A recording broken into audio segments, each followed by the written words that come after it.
Pada 12 Mei 1998, di tengah krisis ekonomi yang mengguncang bangsa, ribuan mahasiswa Universitas Trisakti turun ke jalan menuntut reformasi dan turunnya Presiden Soeharto. Aksi damai itu berakhir tragis ketika aparat keamanan menembakkan peluru tajam ke arah mahasiswa, menewaskan 4 jiwa muda, Elang Mulia Lesmana, Heri Hertanto, Hafidin Royan, dan Hendriawan Sie. Darah yang tertumpah di halaman kampus itulah yang kemudian menjadi pemicu ledakan kemarahan rakyat, kerusuhan besar di Jakarta, dan akhirnya runtuhnya rezim Orde Baru yang telah berkuasa lebih dari 3 dekade. Simak cerita lengkapnya di Okti Story. Jangan lupa subscribe, like, dan share.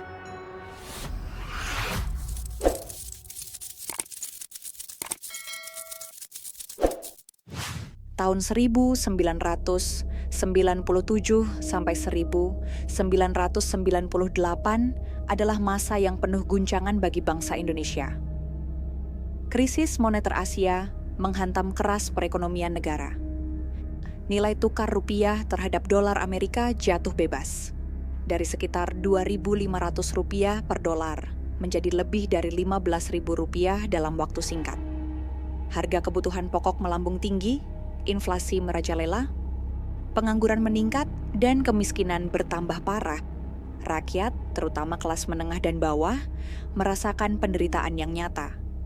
Bahan pangan sulit dijangkau, banyak perusahaan gulung tikar, dan pemutusan hubungan kerja (PHK) massal terjadi di berbagai kota. Krisis ekonomi ini bukan hanya soal angka, tapi benar-benar meruntuhkan sendi kehidupan sehari-hari. Di atas semua itu, rakyat juga sudah lama merasa jenuh dengan pemerintahan Orde Baru yang dipimpin Presiden Soeharto. Selama lebih dari 3 dekade berkuasa, Soeharto dan lingkaran elitnya dianggap menguasai negara dengan praktik otoritarianisme, korupsi, kolusi, dan nepotisme (KKN). Kebebasan berpendapat dibatasi, pers dibungkam, oposisi ditekan, dan rakyat hidup dalam bayang-bayang militer. Di tengah situasi inilah, mahasiswa muncul sebagai kekuatan moral. Dari kampus-kampus di Jakarta, Yogyakarta, Bandung, Medan, Surabaya, hingga Makassar, mahasiswa mulai turun ke jalan. Mereka menggelar aksi-aksi demonstrasi, menyuarakan tuntutan reformasi. Tuntutan mereka sederhana namun revolusioner. Turunkan Soeharto, hapuskan KKN, tegakkan demokrasi, dan sejahterakan rakyat. Demonstrasi mahasiswa ini semakin hari semakin meluas. Meski awalnya masih terbatas di lingkungan kampus, pada April dan Mei 1998 ribuan mahasiswa mulai berani keluar, berhadapan langsung dengan aparat keamanan. Bentrokan seringkali tak terhindarkan. Gas air mata, pentungan, dan tembakan peringatan menjadi hal biasa. Kampus Trisakti, sebuah universitas swasta ternama di Jakarta Barat, ikut terseret dalam arus besar gerakan mahasiswa. Mahasiswa Trisakti dikenal aktif, kritis, dan vokal dalam menyuarakan reformasi. Mereka bukan hanya berdemo di dalam kampus, tetapi juga berusaha keluar untuk menyampaikan aspirasi ke DPR MPR. Tekad mereka jelas, ikut mendorong perubahan besar bagi bangsa yang sedang terpuruk. Menjelang tanggal 12 Mei 1998, suasana politik Jakarta semakin tegang. Demonstrasi mahasiswa semakin sering dan melibatkan massa yang lebih besar. Pemerintah merespons dengan pengerahan aparat keamanan dalam jumlah besar, terutama militer dan polisi. Pada 8 sampai 10 Mei, berbagai kampus di Jakarta sudah mulai melakukan aksi besar-besaran. Namun aparat selalu membatasi gerak mahasiswa agar tidak keluar kampus. Suasana menjadi kian panas. Mahasiswa merasa diperlakukan seperti musuh, padahal tuntutan mereka damai, meminta perubahan. Di kampus Trisakti, semangat reformasi semakin menguat. Mahasiswa di sana menyadari bahwa kondisi bangsa tak bisa dibiarkan berlarut-larut. Mereka menggelar diskusi, rapat, dan persiapan aksi. Papan-papan poster dibuat dengan tulisan sederhana. Turunkan harga, hapus KKN, reformasi sekarang, dan tentu saja turunkan Soeharto. Hari Senin, 11 Mei 1998, ratusan mahasiswa Trisakti menggelar aksi di dalam kampus. Mereka berorasi, menyanyikan yel-yel perjuangan, dan membacakan tuntutan reformasi. Walau belum menimbulkan bentrokan, aparat sudah mulai mengepung area sekitar kampus. Jalan-jalan besar di sekitar Grogol dijaga ketat. Ketegangan semakin terasa ketika diketahui bahwa aparat keamanan, terutama pasukan dari Brimob dan militer, dilengkapi senjata laras panjang. Banyak yang bertanya-tanya, mengapa mahasiswa yang hanya membawa spanduk dan megafon harus berhadapan dengan laras senapan? Tanggal 12 Mei 1998 pun tiba.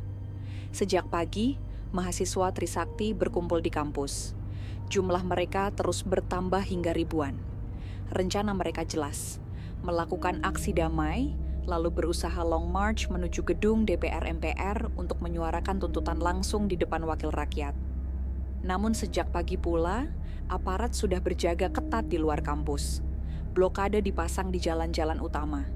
Kendaraan taktis dan barikade polisi terlihat. Helikopter militer bahkan berputar-putar di udara. Jakarta seperti berada dalam keadaan siaga. Mahasiswa tetap bersemangat. Mereka bernyanyi, berorasi, dan membangkitkan semangat satu sama lain. Di antara mereka, ada 4 mahasiswa yang kelak menjadi simbol pengorbanan. Elang Mulia Lesmana, Heri Hertanto, Hafidin Royan, dan Hendriawan Sie. Mereka berbaur bersama ribuan kawan lain, sama-sama yakin bahwa perjuangan untuk reformasi adalah jalan yang harus ditempuh, meski penuh risiko. Tak seorang pun tahu, hari itu akan tercatat kelam dalam sejarah bangsa. Hari itu, darah mahasiswa akan tumpah di halaman kampus sendiri. Pagi hari, Selasa 12 Mei 1998, ribuan mahasiswa Universitas Trisakti mulai berkumpul di halaman kampus. Semangat mereka tinggi, meski udara Jakarta terasa panas menyengat. Mereka datang dari berbagai fakultas, ekonomi, hukum, teknik, dan lainnya. Suasana sempat penuh warna, spanduk terbentang, megafon berteriak lantang, dan yel-yel reformasi bergema dari dalam kampus. Sekitar pukul 10.00, orasi-orasi mahasiswa dimulai. Mereka menyampaikan penderitaan rakyat akibat krisis, harga sembako yang melambung, PHK massal, dan ketidakmampuan pemerintah mengendalikan situasi. Semua orasi berujung pada satu tuntutan, reformasi dan turunnya Soeharto dari kursi presiden. Tak lama kemudian, mahasiswa berusaha keluar kampus untuk melakukan long march menuju gedung DPR MPR. Namun di luar pagar, aparat keamanan sudah menunggu dengan barikade. Pasukan itu bukan sekadar polisi lalu lintas atau pengendali massa biasa, melainkan gabungan Brimob bersenjata lengkap, aparat militer berseragam hijau, dan polisi anti huru-hara. Pimpinan mahasiswa sempat melakukan negosiasi dengan aparat. Mereka berargumen bahwa aksi ini damai tanpa senjata, hanya ingin menyuarakan aspirasi. Namun aparat tidak memberi izin. Perintah dari atas jelas. Mahasiswa dilarang keluar. Situasi sempat memanas. Mahasiswa mencoba mendorong barisan aparat, tapi gas air mata ditembakkan. Bau menyengat langsung memenuhi udara, membuat mata perih dan napas sesak. Mahasiswa mundur, sebagian batuk-batuk dan terhuyung. Namun semangat mereka tak padam. Dari dalam kampus, mereka terus berorasi, menyanyikan lagu-lagu perjuangan, dan mengibarkan bendera merah putih setengah tiang, simbol keprihatinan bangsa. Menjelang siang, jumlah mahasiswa makin banyak. Dari atap gedung, mereka melambaikan tangan, memberi tanda damai. Beberapa bahkan duduk-duduk di pelataran kampus, mencoba menunjukkan bahwa aksi ini bukan ancaman. Namun di luar kampus, jumlah aparat juga makin bertambah. Truk-truk militer datang silih berganti. Pasukan bersenjata lengkap tampak gelisah, seolah menunggu perintah yang belum turun. Helikopter berputar di udara, menambah suasana mencekam. Sekitar pukul 15.00, mahasiswa mulai mundur masuk ke dalam kampus. Mereka tahu, keluar dari barikade mustahil dilakukan tanpa bentrokan besar. Maka diputuskan, aksi dilanjutkan di dalam kampus saja. Sambil bernyanyi dan berorasi, mereka mulai bubar perlahan. Sebagian hendak pulang ke rumah. Namun justru saat itulah bahaya besar mengintai. Matahari mulai condong ke barat. Waktu menunjukkan sekitar pukul 17.00. Mahasiswa yang tadinya berkerumun di luar mulai masuk ke halaman dan gedung kampus Trisakti. Banyak yang sudah bersiap pulang. Suasana perlahan mereda. Tiba-tiba, dari arah aparat terdengar letusan senjata. Awalnya dikira hanya tembakan peringatan, namun dalam hitungan detik, letusan itu berulang kali terdengar, disertai kilatan api dari ujung laras senapan. Mahasiswa panik, mereka berteriak, "Tembak! Tembak!" dan berlari berhamburan mencari perlindungan. Suasana berubah kacau. Gas air mata kembali ditembakkan, membuat udara makin sesak. Beberapa mahasiswa berusaha berlindung di balik tembok dan gedung kampus. Namun peluru tidak berhenti.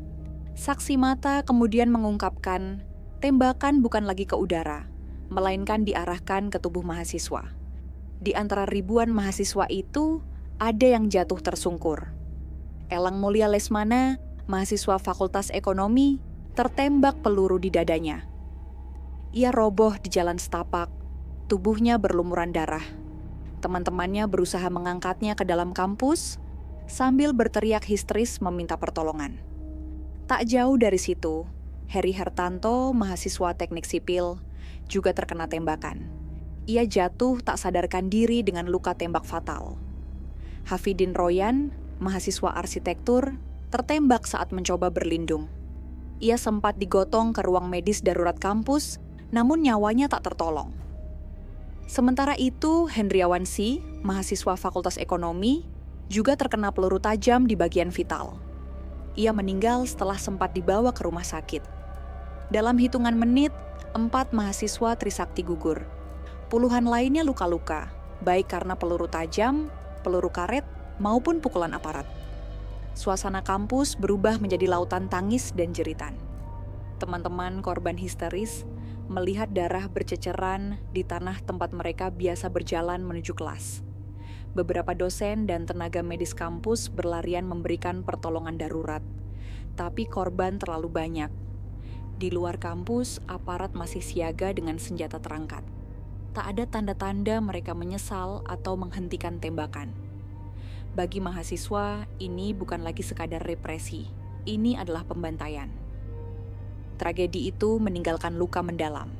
Malam hari, kabar tentang tewasnya 4 mahasiswa Trisakti tersebar cepat ke seluruh Jakarta, lalu ke seluruh Indonesia. Media massa menayangkan foto-foto korban. Tubuh mereka terbujur kaku, wajah mereka muda dan penuh harapan, namun kini dingin tak bernyawa. Kematian mereka menjadi simbol. Darah mahasiswa telah tertumpah demi reformasi.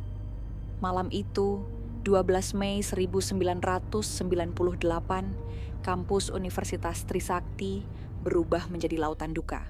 Sementara itu, mahasiswa di berbagai kampus di seluruh Indonesia langsung bereaksi. Besok paginya, 13 Mei 1998, ribuan mahasiswa di Bandung, Yogyakarta, Medan, Makassar, dan kota lain turun ke jalan. Mereka menggelar aksi solidaritas, menyalakan lilin, membawa poster wajah 4 korban, dan meneriakkan yel-yel, "Reformasi, reformasi, reformasi." Di Jakarta sendiri, suasana semakin panas. Mahasiswa dari berbagai universitas bergabung, memenuhi jalanan. Mereka tak hanya menuntut turunnya Soeharto, tapi juga menuntut keadilan atas penembakan mahasiswa Trisakti. Tuntutan mereka berubah menjadi jeritan yang tegas. Usut, usut, usut. Namun bukan hanya mahasiswa yang marah. Rakyat biasa pun mulai bangkit. Tragedi Trisakti menjadi pemicu kemarahan sosial yang sudah lama terpendam. Rakyat merasa bahwa negara sudah melampaui batas. Bukan hanya gagal menyejahterakan, tapi juga membunuh generasi muda yang memperjuangkan masa depan bangsa. Kemarahan rakyat yang meledak setelah tragedi Trisakti dengan cepat berubah menjadi kerusuhan besar. Pada tanggal 13 sampai 15 Mei 1998, Jakarta dan sejumlah kota lain mengalami salah satu kerusuhan sosial terbesar dalam sejarah Indonesia modern. Di Jakarta, ribuan orang turun ke jalan. Awalnya mereka melakukan aksi solidaritas, Namun situasi segera tak terkendali. Massa yang marah menyerang gedung-gedung milik pemerintah, toko-toko, pusat perbelanjaan, dan simbol-simbol kekuasaan. Asap hitam mengepul di berbagai sudut ibu kota. Kerusuhan ini bukan hanya soal politik, tapi juga dilatar belakangi kesenjangan sosial yang sudah lama menganga. Banyak pusat perbelanjaan modern milik pengusaha besar dijarah. Api membakar gedung-gedung tinggi, sementara aparat terlihat kewalahan, bahkan sebagian diduga membiarkan kerusuhan berlangsung. Yang paling menyedihkan, kerusuhan juga melahirkan tragedi kemanusiaan baru. Di Jakarta, ratusan orang, sebagian besar perempuan, tewas terjebak dalam kebakaran gedung-gedung yang dibakar massa. Banyak pula laporan mengenai kekerasan seksual terhadap perempuan, terutama etnis Tionghoa. Meski hingga kini banyak kisah itu tak pernah benar-benar diusut tuntas. Kerusuhan serupa juga terjadi di Solo, Medan, dan beberapa kota besar lain. Indonesia seakan terjerumus ke dalam situasi anarki. Semua bermula dari darah yang tertumpah di halaman kampus Trisakti. Bagi rakyat, kerusuhan ini adalah teriakan terakhir. Rakyat sudah tak tahan lagi hidup dalam penindasan, kelaparan, dan ketidakadilan. Tragedi Trisakti menjadi percikan api yang membakar amarah nasional. Situasi kian tak terkendali. Harga-harga kebutuhan pokok semakin melonjak. Bank-bank lumpuh, transportasi terganggu, Jakarta lumpuh, investor asing lari, negara berada di ambang kehancuran. Dan di atas semua itu, tuntutan semakin jelas, Soeharto harus turun. Kerusuhan Mei 1998 membuat situasi politik Indonesia benar-benar berada di titik balik. Pemerintahan Soeharto goyah, tekanan datang dari segala arah. Tanggal 14 Mei 1998, gedung DPR MPR mulai dipenuhi ribuan mahasiswa dari berbagai universitas. Mereka menduduki gedung parlemen, menolak keluar meskipun aparat mencoba membubarkan. Pemandangan itu mengguncang. Gedung yang selama puluhan tahun dianggap simbol kekuasaan Orde Baru, kini dikuasai anak-anak muda. Sementara itu, di jalan-jalan Jakarta, kerusuhan masih berlanjut. Soeharto mencoba melakukan langkah-langkah untuk mempertahankan diri. Ia sempat mengumumkan akan melakukan reshuffle kabinet, bahkan menawarkan pembentukan komite reformasi. Namun tawaran itu dianggap terlalu terlambat. Rakyat sudah kehilangan kepercayaan. Tanggal 18 Mei 1998, ribuan mahasiswa menduduki gedung DPR MPR. Mereka menolak pergi hingga tuntutan utama dipenuhi. Soeharto mundur. Ketua MPR DPR saat itu, Harmoko, akhirnya mengeluarkan pernyataan mengejutkan. DPR dan MPR meminta Presiden Soeharto mundur demi kebaikan bangsa. Pernyataan itu seperti bom. Selama lebih dari 3 dekade, DPR hanya dikenal sebagai lembaga stempel bagi kebijakan Soeharto. Namun kini, bahkan lembaga itu berbalik menolak kepemimpinannya. Tanggal 19-20 Mei 1998, desakan semakin keras. Mahasiswa tak hanya menduduki gedung parlemen, tapi juga melakukan doa bersama dan orasi non-stop. Di jalanan, rakyat kecil bergabung menyuarakan tuntutan yang sama. Akhirnya, pada 21 Mei 1998, Soeharto mengumumkan pengunduran dirinya di Istana Negara. Saya memutuskan untuk menyatakan berhenti dari jabatan saya sebagai Presiden Republik Indonesia.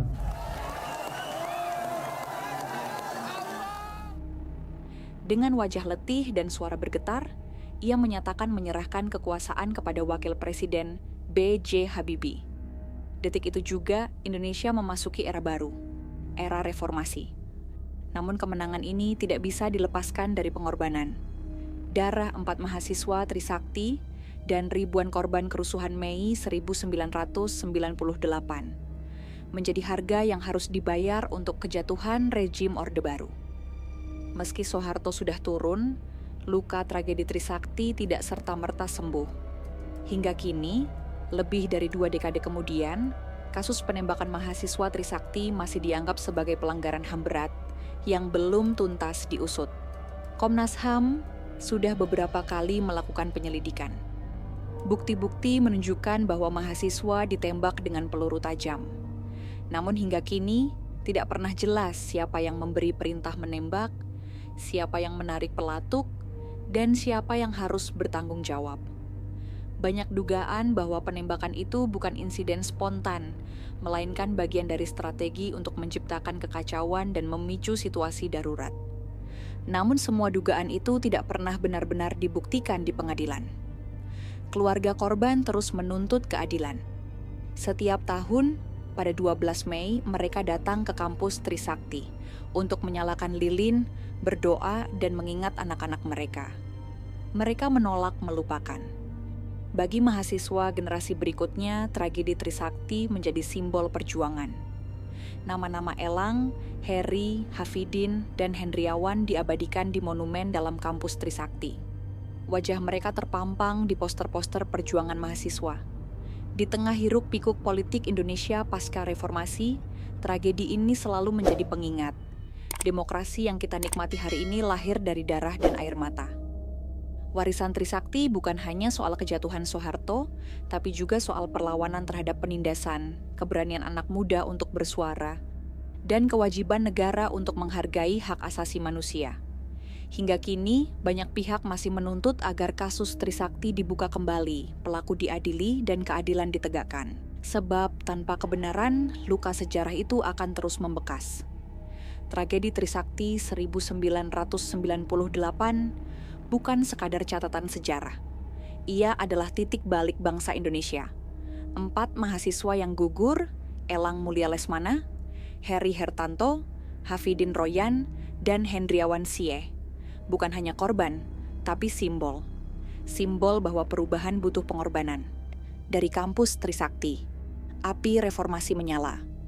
Dari darah mahasiswa, lahirlah keberanian rakyat untuk menuntut keadilan.